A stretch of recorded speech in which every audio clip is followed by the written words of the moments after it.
Hello बच्चों, स्वागत है आपका अपने YouTube चैनल अनंत क्लासेस पर। और आज हम आपको क्लास 10th की एक्सरसाइज 1.2 का क्वेश्चन नंबर 4 कराने वाले हैं। तो चलिए शुरू करते हैं। देखिए क्वेश्चन नंबर 4 जो हमसे कहता है वो कह रहा है कि HCF ऑफ 306 और 657 यानी 306 और 657 का जो HCF है वो कितना है अपना 9 और उसका LCM हमें क्या करना है, ज्ञात करना है। HCF हमको दे रखा है, LCM हमको ज्ञात करना है। देखिए बच्चों, इस तरीके के सवालों को हम किस तरीके से करेंगे। देखिए HCF ऑफ 306 और 657 वो कितना दे रखा है अपना 9। हमको फाइंड करना है LCM 306 657। देखिए बच्चों, मैंने आपको इसके इंट्रोडक्शन वाले चैप्टर में बताया था, इंट्रोडक्शन वाले पार्ट में मैंने इसको बताया था कि जब हमको LCM और HCF दे रखे हैं और दो संख्याएं दे रखी हैं तो उन्हें किस तरीके से हम व्यवस्थित करते हैं। तो उसके लिए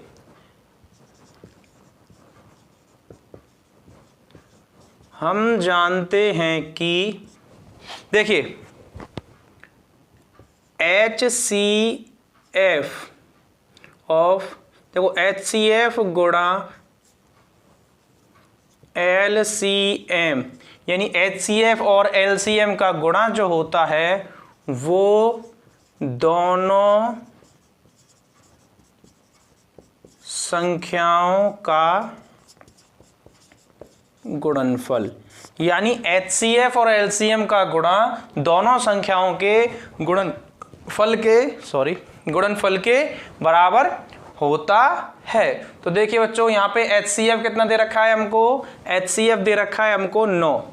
ठीक है, तो इसको थोड़ा सा ऐसे लिख देते हैं HCF ऑफ 306 657 और LCM ऑफ 306 657 वो किसके बराबर होगा हमारा 306 गुणा 657 के बराबर।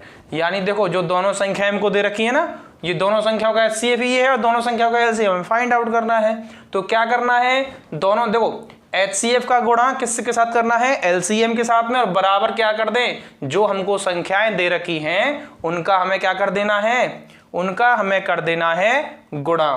तो देखिए फ्रेंड्स, अब क्या करना है, HCF हमको कितना दे रखा है, HCF दे रखा है हमको 9 इंटू LCM की जगह LCM और 306 और 657।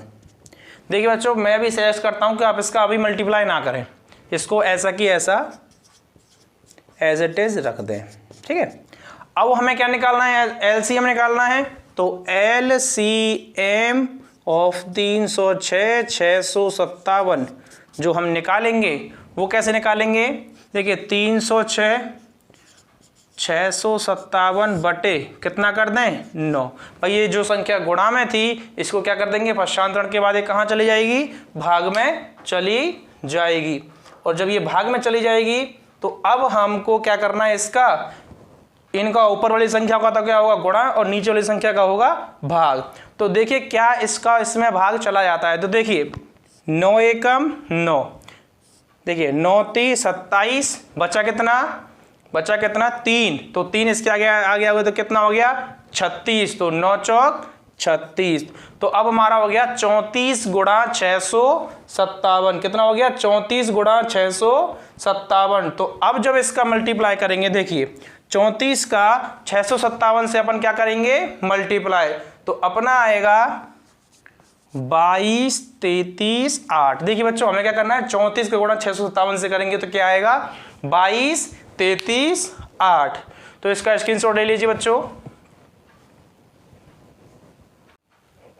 चलिए बच्चों, क्वेश्चन नंबर 5 को करते हैं। और क्वेश्चन नंबर 5 कह रहा है कि जांच कीजिए कि क्या किसी प्राकृत संख्या n, प्राकृत संख्या कौन सी होती है, 1 2 3 4 5 6, कहां से स्टार्ट होती हैं 1 से, 0 हमारी प्राकृत संख्या नहीं होती है। वो ये कह रहा है कि क्या किसी प्राकृत संख्या n के लिए 6 की घात n जो है अंक 0 पर समाप्त होगी कि नहीं होगी। वो सवाल हमसे ये कह रहा है कि भाई 6 की घात n का मतलब यहाँ पे कोई भी घात है, जैसे 6 की घात 1 है, 6 की घात 2 है, 6 की घात 3 है, 6 की घात 4 है। और इनको जब अपन खोलें, देखो 6 की घात 1 का मान 6, 6 की घात 2 का मान 6 गुणा 6 यानी 36, और 6 गुणा 6 गुणा 6, क्योंकि 3 बार है तो ये कितना हो गया 216। ऐसे ही 6 गुणा 6 गुणा 6 गुणा 6, इस तरीके से इसको करेंगे तो जो भी आएगा। तो वो ये कहना चाह रहा है कि क्या किसी ऐसी संख्या, देखिए जैसे n का मान 1 है, 2 है, 3 है, 4 है, 5 है, 6 है, 7 है, यानी n के किसी ऐसे मान के लिए इस संख्या का प्रसार ऐसा आ सकता है कि उसके लास्ट में कितना आ जाए 0। देखिए इसके लास्ट में कितना आया 6, इसके लास्ट में देखो जब हमने 1 रखा है n का मान तो इसके इकाई अंक कितना आया 6, जब इसका मैंने 2 रखा n का मान तो इसका इकाई अंक कितना आया 6, जब मैंने इसका मान 3 रखा तो इसका इकाई अंक कितना आया 6, और जब मैं इसका मान 4 रखूंगा तो इकाई अंक कितना आएगा 6। तो बस वो यही कहना चाहता है कि n का ऐसा कौन सा मान रखें जिससे उसका अंक किस पे समाप्त हो जाए, 0 पर समाप्त हो जाए। तो देखिए सबसे पहले हम बेटा ये समझेंगे कि कौन सी संख्या ऐसी होती हैं जो 0 पर समाप्त होती हैं, यानी पहले तो हम ये पता करेंगे कौन सी संख्या ऐसी होती है जो 0 पर समाप्त होती हैं। तो देखिए, तो सबसे पहले लिखेंगे केवल वे ही संख्याएं 0 पर समाप्त होती हैं जिनके अभाज्य गुणनखंड में, जिसमें अभाज्य गुणनखंड में 2 गुणा 5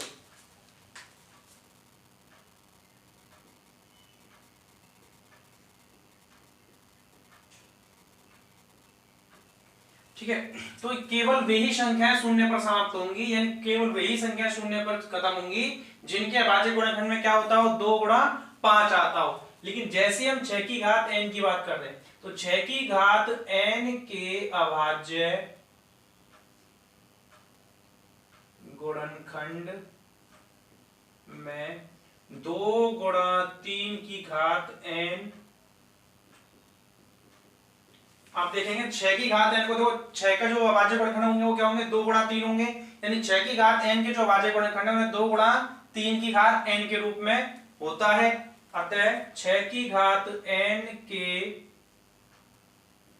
अभाज्य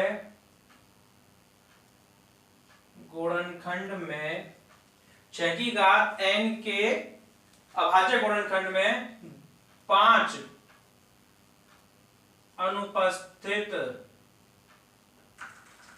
रहता है। अतः 6 की घात n किसी भी प्राकृत संख्या n के लिए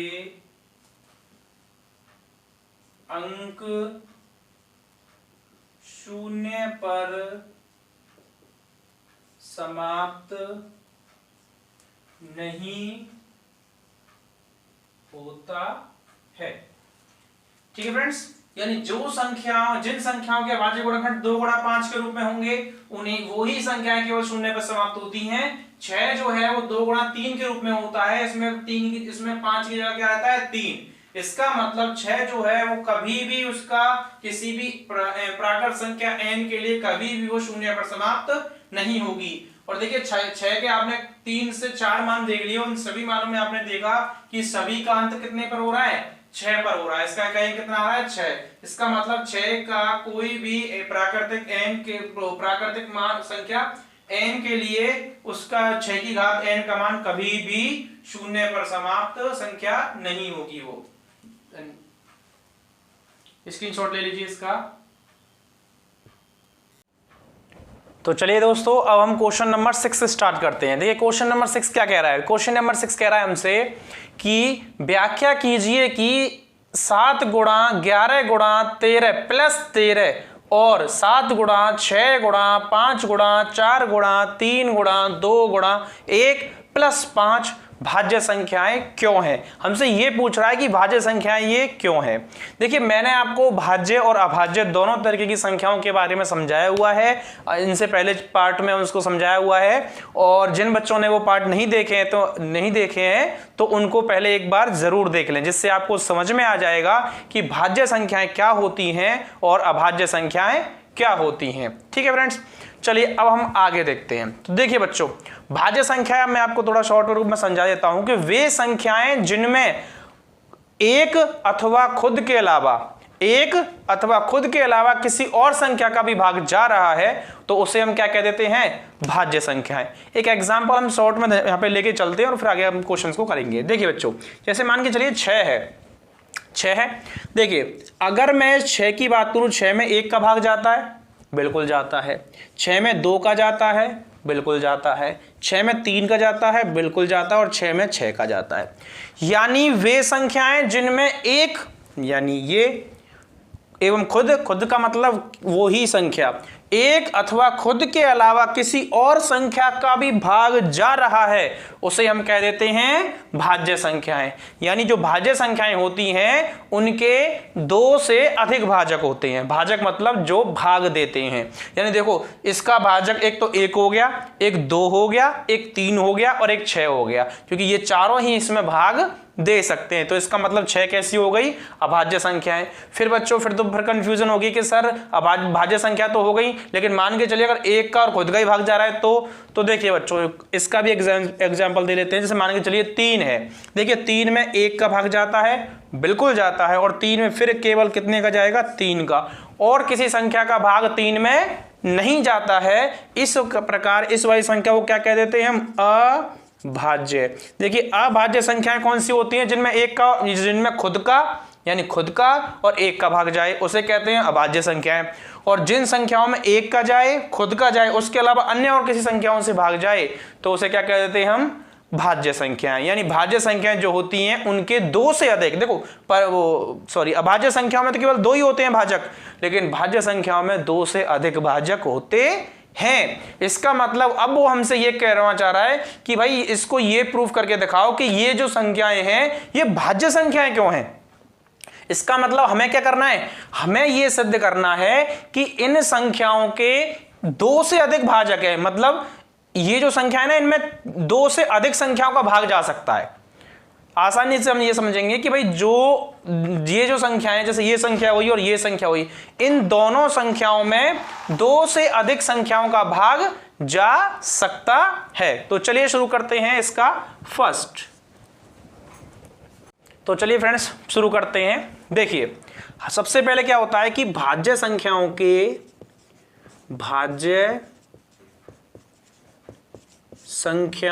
के 2 से अधिक क्या होते हैं, अपने भाजक होते हैं।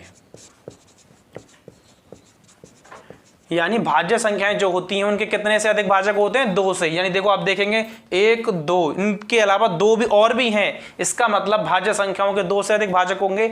अगर मैं इस संख्या में ऐसा कर दूं कि 2 से अधिक इसके गुणनखंड निकाल दूं, या 2 से अधिक इसके गुणनखंड अगर आ गए तो हम समझ जाएंगे कि भाई ये संख्या कैसी है, भाज्य संख्या है। तो चलिए शुरू करते हैं। देखिए 7 × 11 मल्टीप्लाई 13 + 13, तो आप देखेंगे एक पद ये हो गया संख्याओं का, और एक पद ये पूरा एक पद हो गया। क्यों? क्योंकि आप देखोगे कि भाई तीनों में क्या है, गुणा है।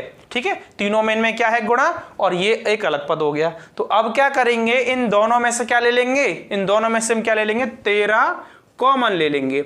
अगर मैंने दोनों में से 13 कॉमन ले लिया तो देखिए यहां पे 7 × 11 × 1, 13 की जगह 1 रह गया, प्लस, और यहां से जब 13 इधर बाहर कॉमन आ गया तो यहां पे कितना रह गया, 1। तो देखिए 13, देखिए 11 7 77, 77 का गुणा 77 गुणा 1 से करेंगे तो 77 और प्लस 1, यानी ये हो गया 13 × 78। कितना हो गया, 13 × 78। और इसको और थोड़ा सा तोड़े, देखिए 13 गुणा, देखा 13 × 6 78, 13 × 6 78। आपने देखा 1 2 और 3, ठीक है। और 6 को भी अगर अपन तोड़ें तो देखो 6 टूट जाएगा, सॉरी मैं इसको नीचे ही तोड़ता हूं। 13 गुणा 2 गुणा 3। तो आपने देखा इसमें 13 का भी भाग जा सकता है, इसमें 2 का भी जा सकता है और इसमें 3 का भी भाग जा सकता है। इसका मतलब इसके 2 से अधिक भाजक हो गए। भाई देखो अगर ये संख्या बनी, जो भी संख्या ये बनेगी उसमें 3 का भाग जाएगा बिल्कुल, उसमें 2 का भाग जाएगा बिल्कुल और उसमें 13 का भाग भी जाएगा बिल्कुल बिल्कुल। तो इसका मतलब इसमें 2 का भी जा रहा है, 3 का भी जा रहा है और 13 का भी जा रहा है। तो इसका मतलब इसमें 2 से ज्यादा संख्याएं हो गई जो जिसका भाग जा रहा है। तो हम आसानी से कह देंगे अतः संख्या, क्या संख्या थी? 7 गुणा 11 गुणा 13 प्लस 13 के 2 से अधिक भाजक क्या होंगे आपके? देखो एक तो होगा 13, एक होगा 2 और एक होगा 2 से अधिक भाजक हो गए कि नहीं हो गए? 2 से अधिक भाजक हैं, अतः यह भाज्य संख्या है। तो आप इसका स्क्रीनशॉट ले लीजिए 1 मिनट के लिए। तो समझ में आ गया सभी की? देखिए इसमें 2 से अधिक संख्या आएगी। देखो 13 का भाग चला जाएगा इसमें, 2 का भाग चला जाएगा इसमें और 3 का भाग चला जाएगा। अब जब 2 से ज्यादा संख्याओं का भाग जा रहा है तो हम आसानी से कह देंगे वो संख्या कैसी है अपनी, वो संख्या भाज्य संख्या है। तो आप इसका स्क्रीनशॉट ले लीजिए। फिर इसका सेकेंड क्वेश्चन कराते हैं। चलिए फ्रेंड्स इसका 6 नंबर का सेकंड भी कर लेते हैं। और इसी में देखो ये लाइन मुझे दोबारा लिखनी है कि भाज्य संख्याओं के 2 से अधिक भाजक होते हैं, वही लाइन में लिखी है। उसके बाद देखिए 7 गुणा, सेम वही तरीके से करना है जो अभी किया था।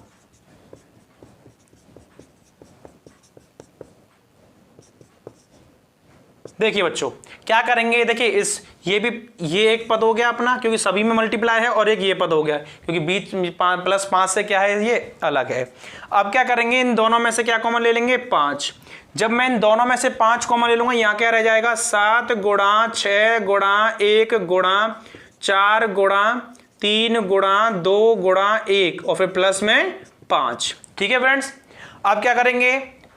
अब क्या करना है, देखिए अब इनका क्या कर लेंगे? मल्टीप्लाई। देखिए 7 सिंग 42, 42 एकम 42, तो 42 तो ये हो गया।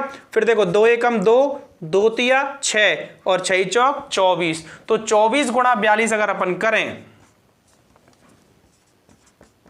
तो देखो 24 दूनी 48 और 48 की 8 हासिल 4, 24 चौक 96, 96 और 4 100, यानी ये आएगा अपना 1008।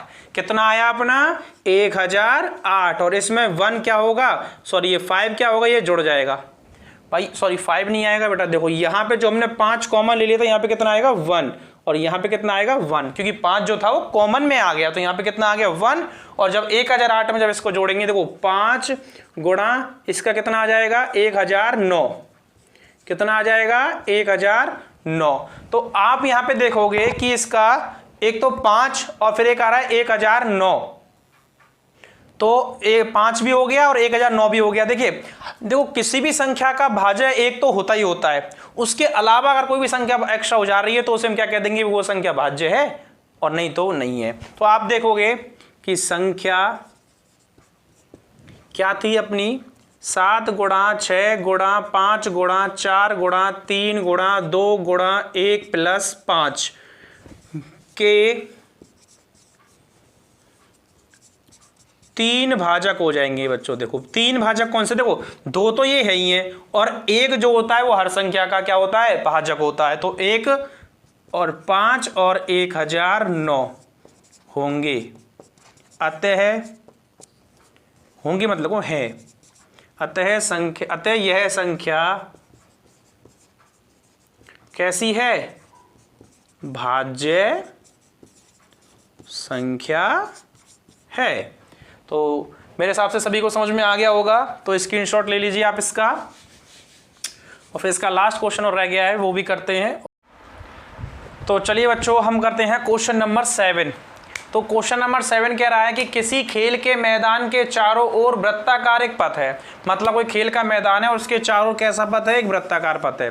ठीक है बच्चों, उसके बाद ये कह रहा है कि इस मैदान के एक चक्कर लगाने में सोनिया को लगते हैं 18 मिनट।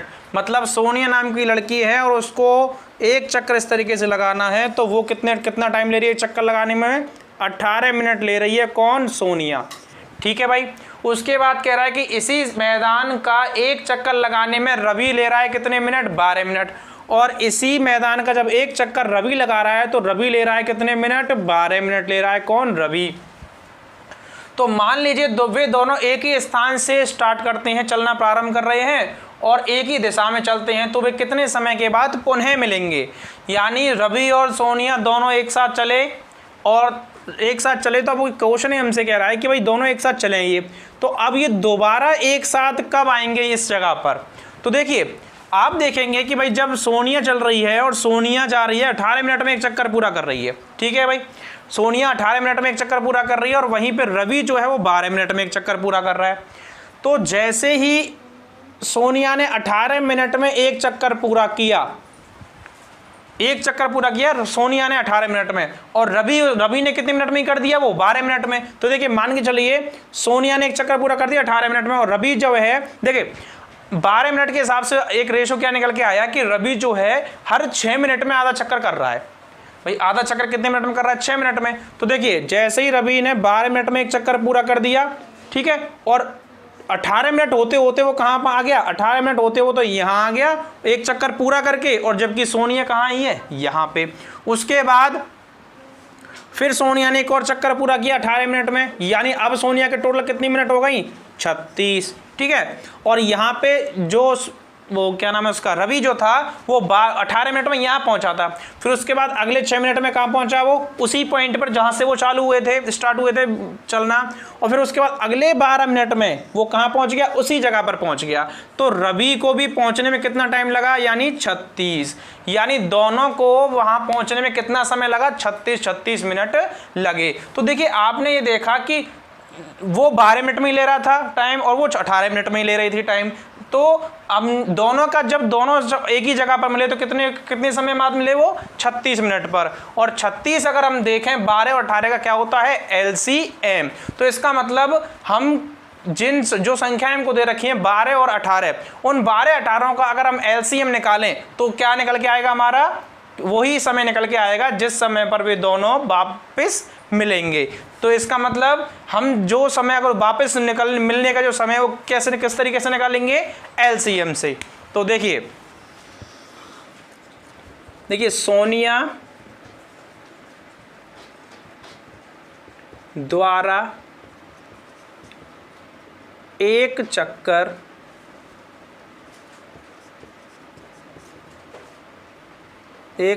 लगाने में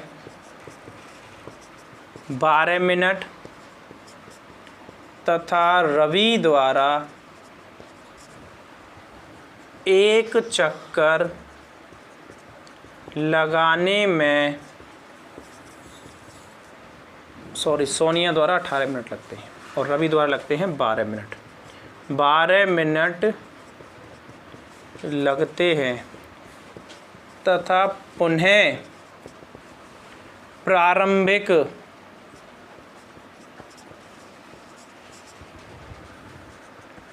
स्थान पर पहुँचने में लगा समय 12 तथा 18 का LCM होगा।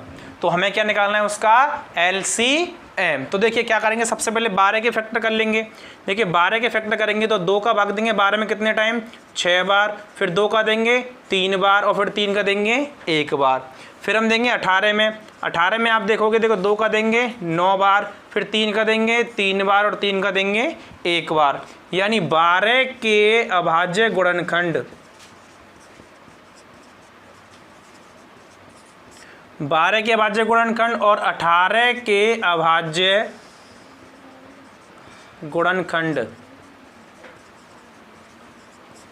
12 के अभाज्य गुणनखंड क्या है, 2 गुणा 2 गुणा 3। 18 के क्या हैं, 2 गुणा 3 गुणा 3। मैंने क्या कहा है कि दोनों का अधिकतम समय जो होगा वो कितना है, 36 मिनट है। यानी दोनों का अधिकतम समय क्या किसको दिखाता है, LCM को। इसका मतलब सोनिया तथा रवि को पुनः उसी स्थान पर मिलने का समय आपका यानी LCM ऑफ 12,18। आप देखोगे LCM 12 और 18 का जब आप LCM देखोगे तो देखिए दोनों में क्या चीज़ कॉमन आ रही है, जो कॉमन आ रही है पहले उसको लिख लेते हैं यानी 2, फिर देखिए आप देखेंगे 3, और उसके बाद जो चीज़ कॉमन नहीं आ रही है उसका क्या करेंगे हम मल्टीप्लाई कर लेते हैं, और मल्टीप्लाई करेंगे तो देखिए 2 × 3, और जब इसका आप आंसर देखेंगे 2 × 3 यानी 6, 6 दूनी 12 और 12 × 36 मिनट। तो ये हमारा क्वेश्चन नंबर 7 हो गया, और इसी के साथ में हमारी एक्सरसाइज 1.2 कंप्लीट होती है। और सभी बच्चों से अनुरोध है कि कृपया हमारे चैनल को लाइक करें, सब्सक्राइब करें और सभी के साथ शेयर करें, जिससे ज़्यादा से ज़्यादा लोग हमारे चैनल पर आकर वीडियोस देखकर अपने प्रॉब्लम्स को सॉल्व कर सकें। धन्यवाद।